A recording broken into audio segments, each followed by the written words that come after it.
Dad, you're a failure. You've done nothing with your life. Emily's voice sliced through the dining room, her sneer sharp as a blade.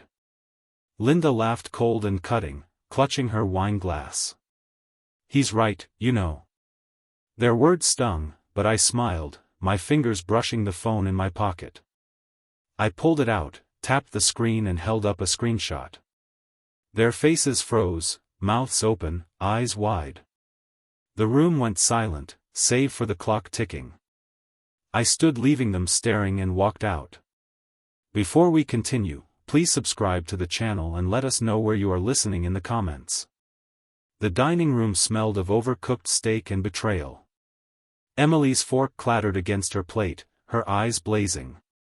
You're nothing, Dad, a nobody who's embarrassed us for years. Her voice cracked sharp with venom as she shoved her chair back, the legs scraping the floor. Linda sipped her wine, her lips curling into a smirk. What did you expect, Emily? He's always been a disappointment. She tapped her manicured nail on the glass. The sound like a metronome of scorn. Their words hit like punches, but I sat still, my hands clenched under the table. I'd heard it before, their jabs about my failure as a freelancer, my quiet life in this creaking house. But tonight was different. Tonight, their cruelty felt final, like a door slamming shut. I stared at the crack in my plate, a jagged line splitting the ceramic. It reminded me of us, broken, held together by habit. You're just an old man, rotting in that closet of an office. Emily spat, tossing her hair. Linda chuckled, her laughter, cold as the wine she drank. I didn't answer. Not yet. My chest burned, but I kept my face blank. Years of swallowing their insults had taught me patience. I thought of the sacrifices, nights working late, paying for Emily's college, buying Linda's jewelry while she bragged to her golf club friends. All for this. You're a burden. Linda said, her voice low, almost bored. We barely scraped by because of you. That was it. The dam broke. I reached into my pocket, my fingers brushing the cracked screen of my old phone. It was heavy, not with weight but with truth. You think you know me, I said, my voice steady. They froze. Startled by my tone, I tapped the screen, pulled up the screenshot and held it out. The light from the phone cast shadows on their faces. Their reactions were instant. Emily's mouth fell open, her hand flying to her lips. Linda's glass slipped, shattering on the floor, wine pooling like blood. The room went quiet. The only sound, the clock ticking on the wall. I didn't say a word. I didn't need to. Whatever they saw on that screen had done the talking for me.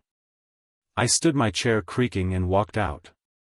Their eyes followed me wide with shock, but I didn't look back. My steps echoed in the hall, each one heavier than the last. I reached my office, a cramped room stuffed with old books and a wheezing computer. The door clicked shut behind me, locking out their voices. I sank into my chair, the phone still warm in my hand. My heart pounded, but not with fear. For the first time in years, I felt alive. I set the phone on the desk, its cracked screen, catching the dim light. They didn't know what I'd been hiding, what I'd built in silence, but they would. Soon they'd understand everything. The kitchen roar of spilled wine and panic. Linda stood by the sink, her hands gripping the counter, her blonde hair falling loose from its perfect bun. What was that, Emily? She snapped, her voice tight. What did he show us? Emily paced her phone, clutched like a lifeline, her fingers swiping the screen. It's fake, she muttered. It has to be, he's bluffing. Mom, Dad, with that, no way. Her laugh was shrill, but her eyes darted to the hallway where I disappeared. I sat in my office. The door locked, the silence thick. My phone lay on the desk, its cracked screen, dark. Now their voices carried through the walls, sharp and frantic. He's playing us. Linda said louder. Now he's always been weak. This is just another pathetic trick. Her words stung, but I didn't flinch. I'd heard worse. My fingers tapped the desk, the wood worn smooth from years of restless nights.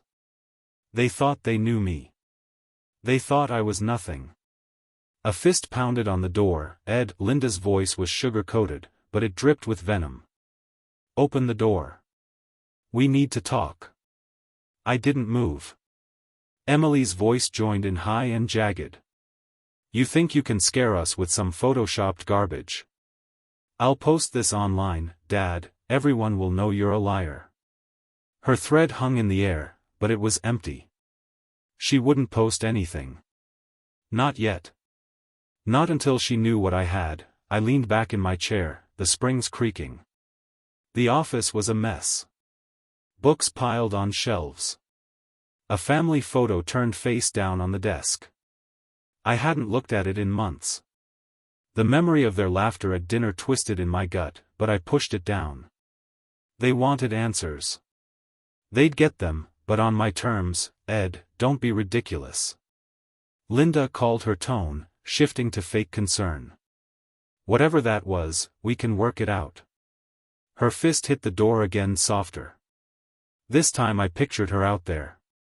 Her lips pursed, her eyes calculating. She'd always been good at playing the victim.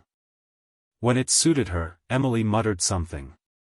Her voice too low to catch, but I heard the clack of her nails on her phone, probably drafting a post she'd never send. You'll see, I said, my voice low but firm, loud enough to carry through the door. Your time's coming. Silence followed. I imagined their faces, Linda's eyes narrowing, Emily's mouth twitching. They didn't know what to do with me. Now the man they'd mocked for years wasn't caving. Linda tried the knob, the door rattling in its frame. You can't hide forever, she hissed. Her footsteps retreated, sharp heels clicking on the hardwood. Emily lingered. I heard her breathing, quick and uneven. This isn't over, she said. Her voice barely a whisper. Then she was gone, her steps fading. I picked up the phone, its weight grounding me. The screenshot was still there, waiting. I didn't need to look at it again. I knew what it meant. My gaze fell on the family photo, its frame coated in dust. For a moment, I saw us as we were smiling together before the crack spread. Then I blinked and the memory was gone. They'd made their choice. Now I'd make mine. The office was dark, save for the flicker of my ancient computer screen. I sat alone. The silence heavy, broken only by the hum of the machine. My fingers brushed the edge of a USB drive, a cold wallet, small and unassuming, tucked in a drawer for years. It held everything. I leaned back, my mind slipping to 2011. When it all began, the memory hit sharp and clear. I was 48, hunched over a clunky monitor in a cramped office that smelled of stale coffee and paper. The screen glowed with a forum post about Bitcoin, a new risky idea, the future. Some guy called it. I scrolled, my heart racing. I'd always been cautious, but something about it felt right. Linda's voice echoed from the past, shrill through the phone. You're wasting money again, Ed. We need that for Emily's school. I ignored her, my fingers flying across the keyboard.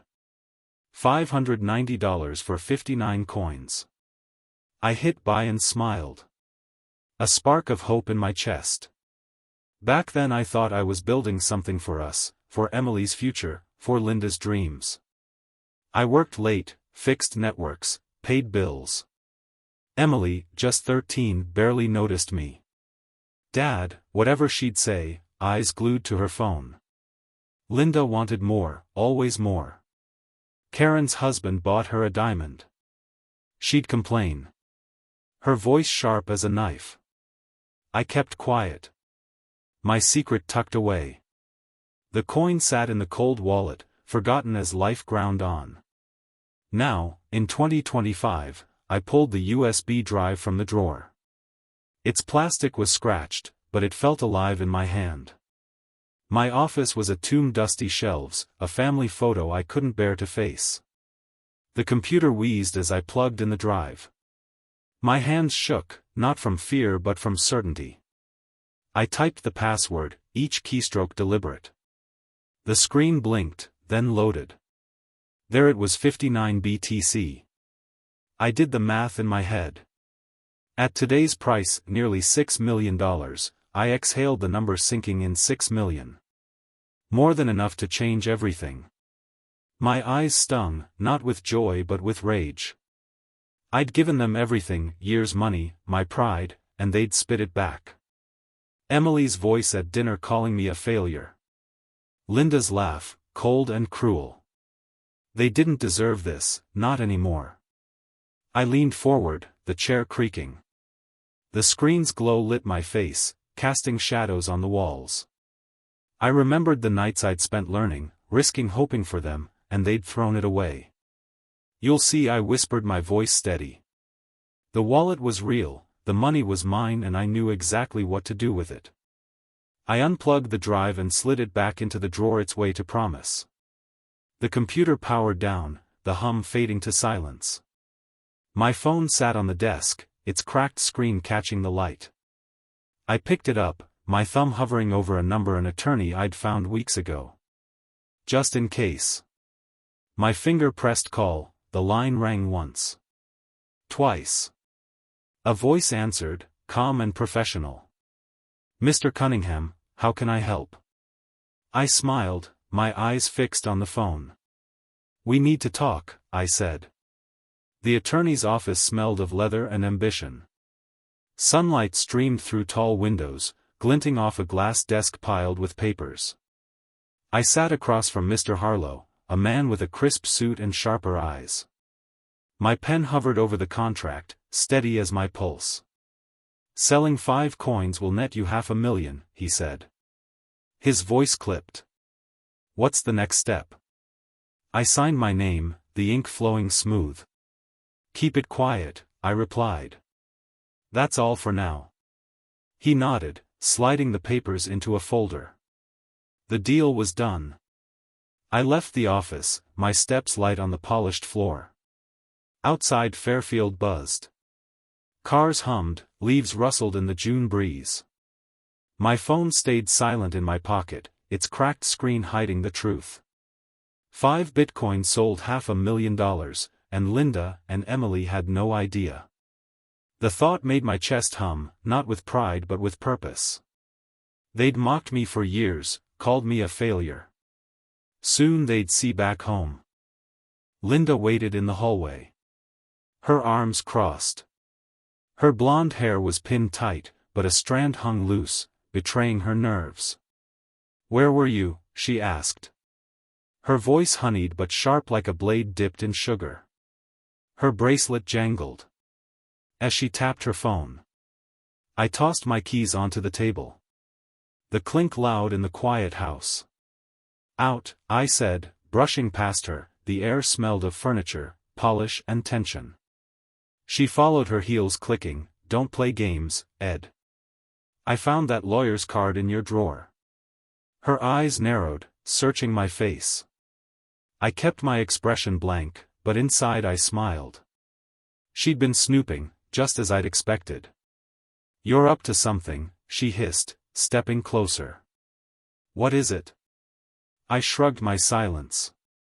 A wall, you'll find out soon enough. I said. My tone calm, almost bored.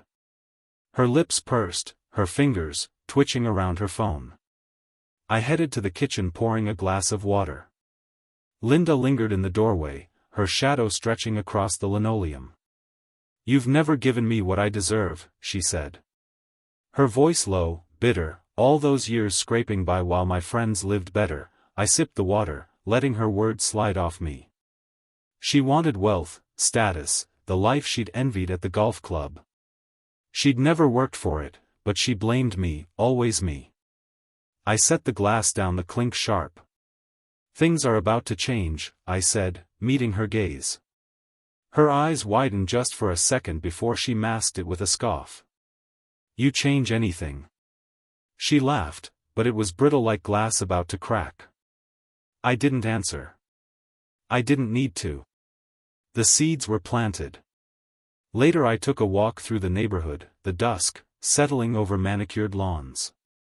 Linda's car crept along a block behind her. Headlights dim. She thought she was clever, tailing me like a detective in a bad movie. I kept my pace steady, my hands in my pockets. Let her follow. Let her wonder. She'd find nothing but questions. I stopped at the park, the air cool against my face.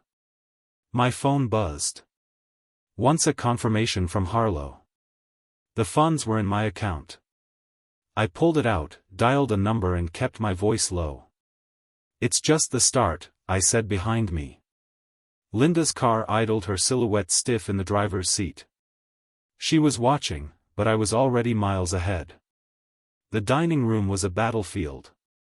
Cold coffee sat in mugs, the air thick with accusation. Linda stood at the head of the table, her fist slamming down, rattling the spoons. "You're selfish, Ed," she shouted, her voice, a whip hiding things sneaking around. "What are you doing to us?" Emily slouched in her chair, her phone glowing, her fingers flying across the screen. "You're ruining everything, Dad." She snapped, her eyes flashing. "Everyone's going to know what a loser you are." Her words cut, but I sat still, my hands gripping the chair's edge. I'd walked into this ambush after my walk, Linda's car trailing me home. Now they were unloading their voices, rising like a storm. "You've always held us back," Linda said, her bracelet clinking. As she pointed, "Now you're playing some game, I won't stand for it." Her face was flushed, her eyes desperate. Emily smirked, tapping her phone. "Check this," she said, her voice dripping with scorn. She held up the screen, a post she just published. "My dad's a washed-up nobody." It read, with a sad face emoji. My stomach twisted, but I kept my face blank. "You think that hurts me?" I said, my voice low, steady. Emily's smirk faltered. Linda stepped closer, her heels loud on the hardwood. "I'm done, Ed. I'll file for divorce, you'll get nothing." Her thread hung heavy, but I didn't flinch. I'd heard her bluffs before. She wanted control, not freedom. Emily scrolled her phone, muttering, "Why is no one liking this?" Her confidence cracked, her need for validation showing through. I sipped my coffee, the bitterness matching the mood. Their words were loud, but they were flailing, grasping at shadows. They didn't know about the bitcoins, the $500,000 sitting in my account. They didn't know I was building something bigger than their insults. "Do what you want," I said, setting the mug down. "It won't change a thing." Linda's eyes blazed, her jaw tight. "You're impossible," she hissed, storming out the door, slamming behind her. Eiley stayed, her fingers hovering over her phone. "You're pathetic," she said, but her voice trembled. She wanted a reaction, a fight. I gave her nothing. I stood the chair scraping and looked at her. "You're digging your own hole," I said. Her eyes widened, but she didn't answer. I walked out, their shouts echoing in my head, each one fueling my resolve. In the hallway, I pulled out my phone, its cracked screen catching the dim light. Their accusations were noise, nothing more. I'd spent years absorbing their scorn, but now I was moving and they couldn't stop me. I dialed my broker, keeping my voice low. "Time to start." I said, my eyes on the closed dining room door. Emily's post was still open on her phone, glowing like a weak spark. Let her post, let them scream. I was already beyond their reach. The broker's office buzzed with quiet energy. Coffee scented, the air screens flickered with stock charts. I sat across from Miss Carter. Her glasses perched low as she typed, "Selling 5 bitcoins, buying shares in next-gen tech," she said. Her voice brisk. "Risky but done." I nodded, my fingers tapping the armrest. Make it quick, I said. And keep it off the radar. She raised an eyebrow but complied, her mouse clicking. $500,000 shifted silent as a shadow. My plan was in motion. Back home I locked myself in my office. The computer's hum, my only company. The screen glowed as I opened an anonymous forum, my fingers steady on the keys. NextGen's about to skyrocket. I typed insider tip. By now I hit send, the post vanishing into the digital void. A smile tugged at my lips. Linda's friend Susan had bragged about NextGen at the golf club and Linda had listened, her eyes hungry. She'd take the bait, they all would. Later I stood at a charity gala, the room alive, with clinking glasses and soft laughter. White tablecloths gleamed, flowers perfumed the air. I donated $50,000 to a local shelter and now people shook my hand. Their smiles warm. Mr. de Cunningham, you're a blessing, a woman said, handing me a thank you letter. I nodded, the paper crisp in my hand. For years I'd been invisible. Now eyes followed me. Respectful, it felt good, but it wasn't the goal. My phone stayed in my pocket, silent but heavy. I checked it earlier. My forum post was gaining traction, likes piling up. Linda was at home, probably scrolling her greed, pulling her in. I pictured her eyes glued to her screen, whispering to Susan about the next big thing. She'd invest everything blind to the trap. The thought steadied me like a compass, pointing true. At the gala, a man clapped my shoulder. Heard, you're making waves, Ed, he said. I smiled, vague. Just helping out, I replied. The letter in my hand felt like a shield, proof of who I could be. Linda and Emily saw a failure. These people saw a giver. Soon they'd all see the truth. I left the event, the night air cool against my face. At home, Linda sat in the living room, her phone glowing. Susan says, NextGen's a gold mine, she said, her voice eager, not looking up. I'm putting everything in. Her fingers swiped, sealing her choice. I paused, my hand on the stair rail. Good luck. I said, my tone flat. Her eyes flicked to me, suspicious, but I was already moving in my office. I shut the door, the lock clicking. The computer screen waited, dark but ready. Linda's words echoed everything. She'd said everything. My smile grew cold and sure. I sat down, my fingers brushing the phone. The next step was close and I was ready. The dining room was a mess. Coffee mug scattered, a napkin crumpled on the floor. Linda stood by the table. Her phone pressed to her ear. Her voice shrill. What do you mean? It crashed. I lost $40,000. She spun, her eyes wild, mascara streaking her cheeks. Emily hovered near the doorway, biting her nail, her phone dark in her hand. I sat at the table stirring sugar into my coffee, the spoon clinking softly. Their panic was a symphony and I was the conductor. Linda slammed her phone onto the couch. The thud muffled by cushions. You did this, Ed, she screamed, pointing a trembling finger. Her hair was a tangled halo, her bracelet jangling. You sabotaged me. I raised an eyebrow, my face calm. Did I said, my voice low, almost amused. Her accusation had no teeth, no proof. I'd worked through my broker, clean and untraceable. NextGen stock had plummeted just as I'd planned. Emily shifted her eyes, darting between us. Mom, maybe it's not him, she said, her voice small. Linda whirled on her. Don't defend him, he's ruined us. Emily flinched, her fingers tightening around her phone. She looked lost, her confidence gone. I sipped my coffee. The bitterness sharp. Linda's debts, credit cards, loans, had been her noose. She tied it herself, chasing Susan's promises of wealth. You chose where to put your money, I said, setting my mug down. Linda's face twisted, her breath hitching. You knew, she spat. You knew it would fail. I shrugged, my silence ablaze. She stormed closer, her heels clicking. I'll prove it, Ed, I'll drag you down with me. Her threat was empty, but her eyes burned. Emily stayed quiet, her gaze fixed on the floor. A crack was forming between them and I felt it widen. I stood the chair, scraping. Their eyes followed me. Linda's furious, Emily's uncertain. I'm not your problem. I said, my voice steady. You are. Linda's mouth opened, but no words came. I walked out, their silence heavy behind me.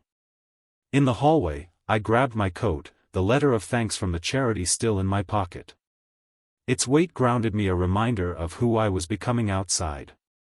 I climbed into my car, the engine humming to life. Linda's screams faded as I drove, the letter on the passenger seat, catching the street lights. The town was quiet, Fairfield's lawns neat. Under the dusk I'd pushed the first domino and it felt right. My phone stayed silent, but I didn't need it. Now the next move was waiting and I was ready. The charity event glowed with warmth, white tablecloths, soft lanterns, the clink of glasses. I stood on a small stage, a framed letter of thanks in my hands. Edward Cunningham's generosity has changed lives. The host said, his voice booming. The crowd clapped, their faces bright with admiration. I nodded, my smile modest, but inside I burned with quiet triumph. For years I'd been invisible. Now Fairfield saw me. I stepped down, shaking hands. The letter tucked under my arm. A woman in a blue dress squeezed my hand. You're a hero, Ed, she said. I murmured thanks, my eyes scanning the room. The air smelled of roses and possibility. My donation, 50,000 to the shelter, had made waves and the ripples were reaching Linda and Emily across town.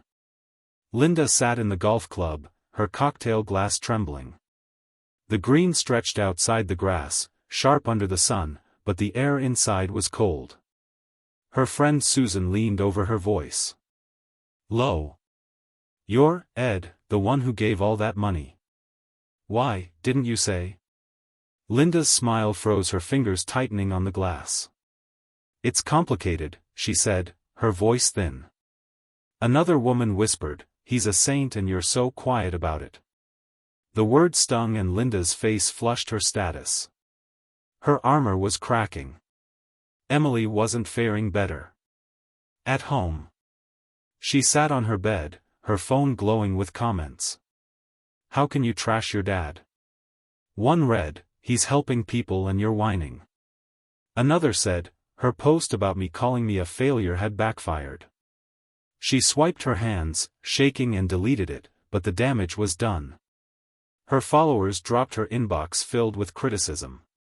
I didn't mean it, she whispered, but no one cared.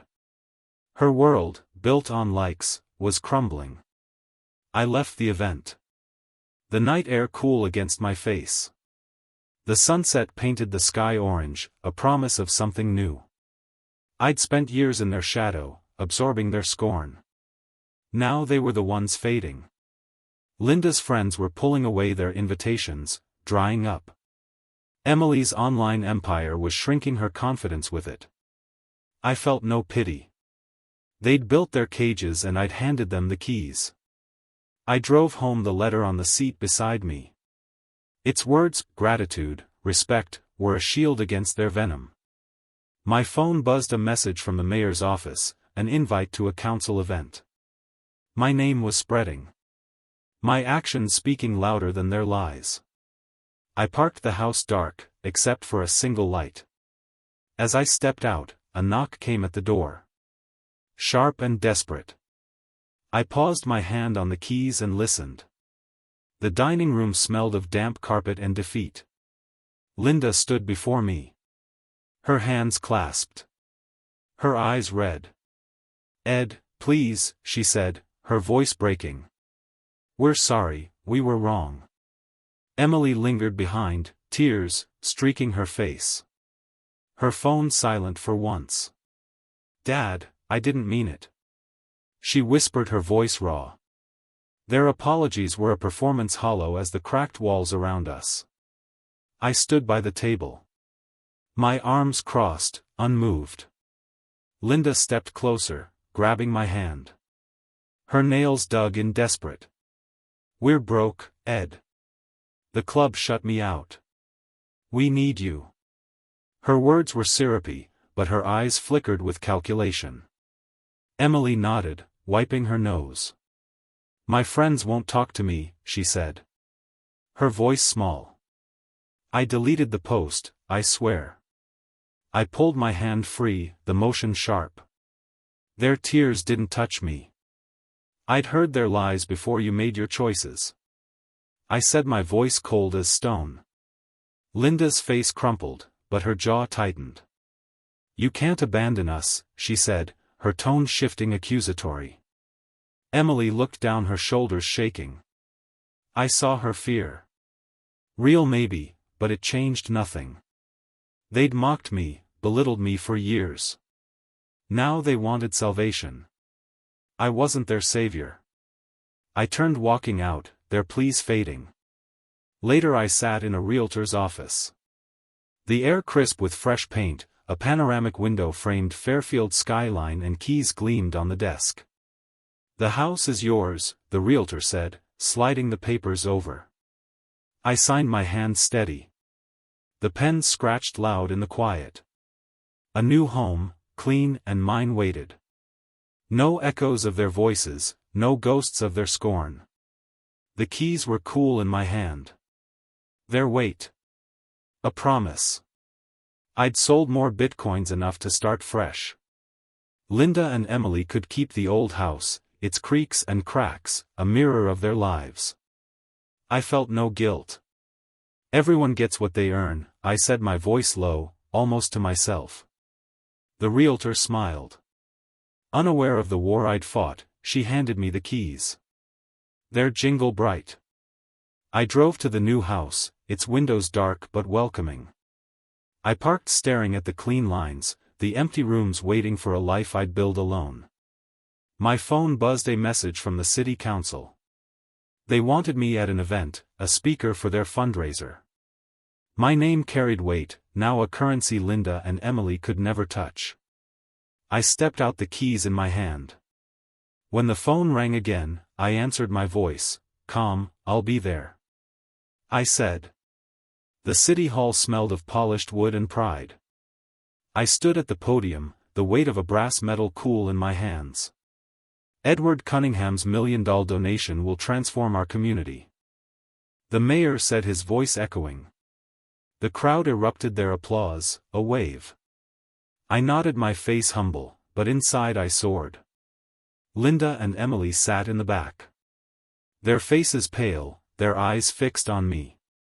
No one looked at them. They were ghosts. In my moment I scanned the room. Wooden beams, flickering chandeliers, the scent of coffee lingering. Linda clutched her purse, her knuckles white. Emily hunched low, her phone. Hidden in her lap, I saw Susan, Linda's golf club friend, turn away when Linda leaned to whisper. The rejection was sharp, a blade in Linda's pride. Emily's shoulders shook, her usual bravado gone. I felt no pity. They'd built this cage.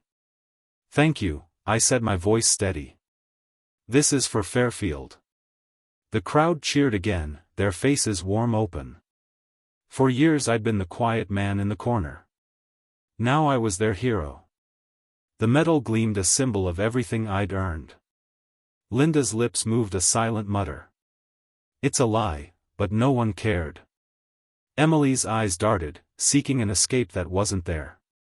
Later I packed the last box in the old house.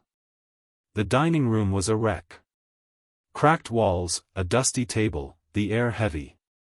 With neglect, my footsteps echoed as I carried boxes to the car. Linda and Emily could keep this place. Its creaks a mirror of their lives. I didn't look back. The keys to my new house jangled in my pocket, their sound bright like a bell. I drove to the new place, its windows, catching the dusk. The air inside was clean, sharp, with fresh paint. I set the metal on a bare shelf, its shine soft, in the empty room.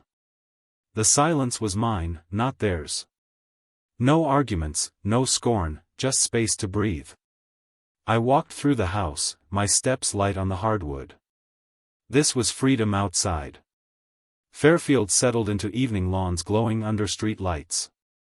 My phone stayed quiet, but the mayor's words rang in my head, $1 million, a legacy. Linda and Emily had lost more than money. Their status, their allies were gone. I'd taken nothing from them. They hadn't thrown away. First I sat at the kitchen counter, the keys beside me, their edges catching the light.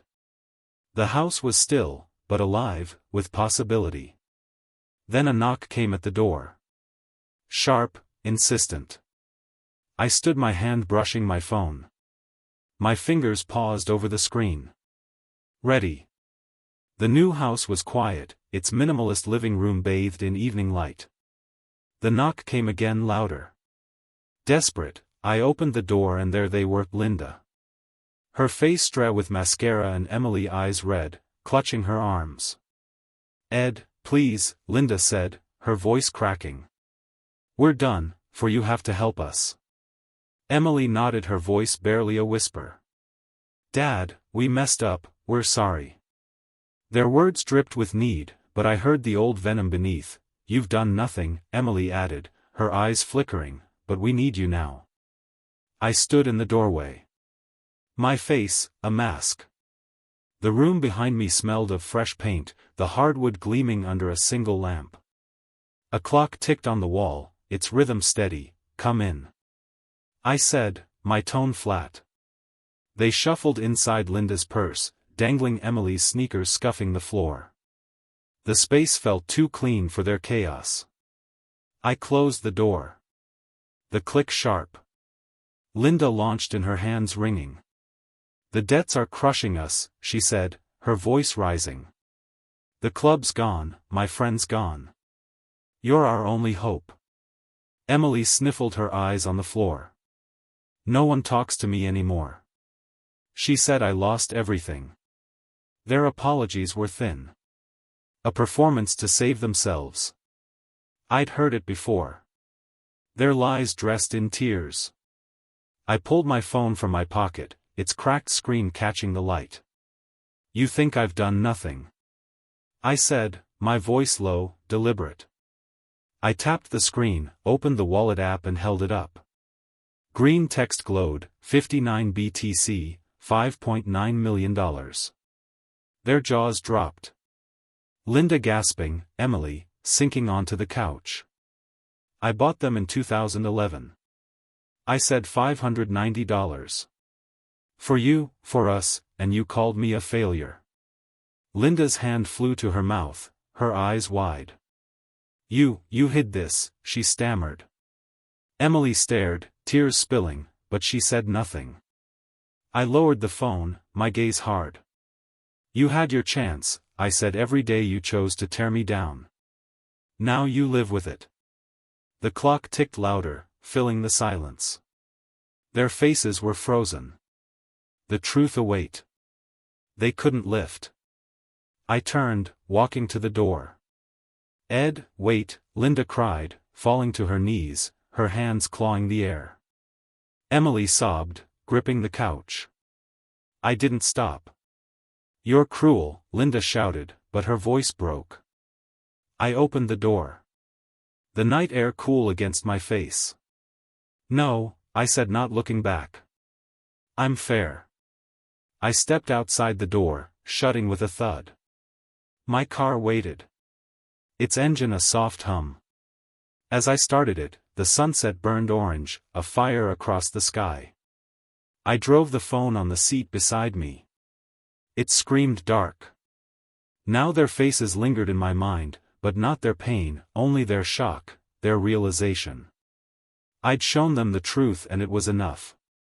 The terrace of my new house was my sanctuary. The morning air crisp with the scent of coffee. I sat at a glass table, my laptop open.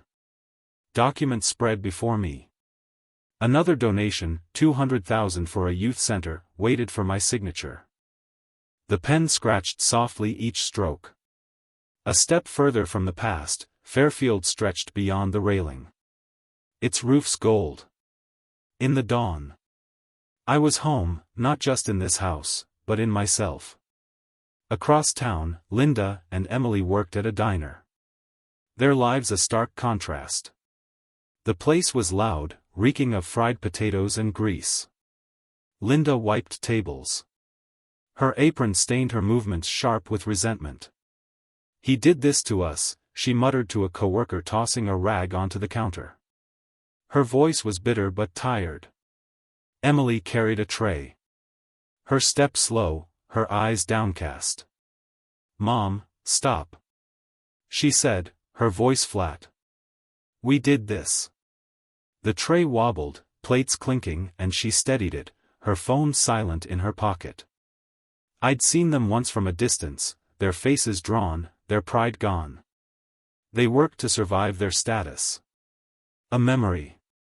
I felt no joy in their struggle, only balance. They'd mocked me for years, called me nothing while I paid their way. Emily's college, Linda's jewels. I'd given everything and they'd spat it back. Now they faced the world they'd built. My laptop pinged a message from the charity, "Your gift will change lives." I smiled, the words warming me. The terrace was quiet. Save for the rustle of leaves. I'd found purpose here in giving, in building. The cold wallet still locked in a safe held millions. But it wasn't the money that freed me. It was the choice to walk away, to live for myself. I stood coffee mug in hand and stepped to the railing. The sunset painted the sky, its colors soft. Final, I thought of the old house, its creaks and shadows and the years I'd spent there shrinking under their words. I'd carried their weight too long, but no more. I gave them everything I said, my voice, a whisper. Now I'm free. The mug warmed my hands. The sky deepening to purple. Fairfield was mine now, not as a conqueror, but as a man who'd found his place. Linda and Emily would keep going their lives, their own, to mend or break. I didn't hate them.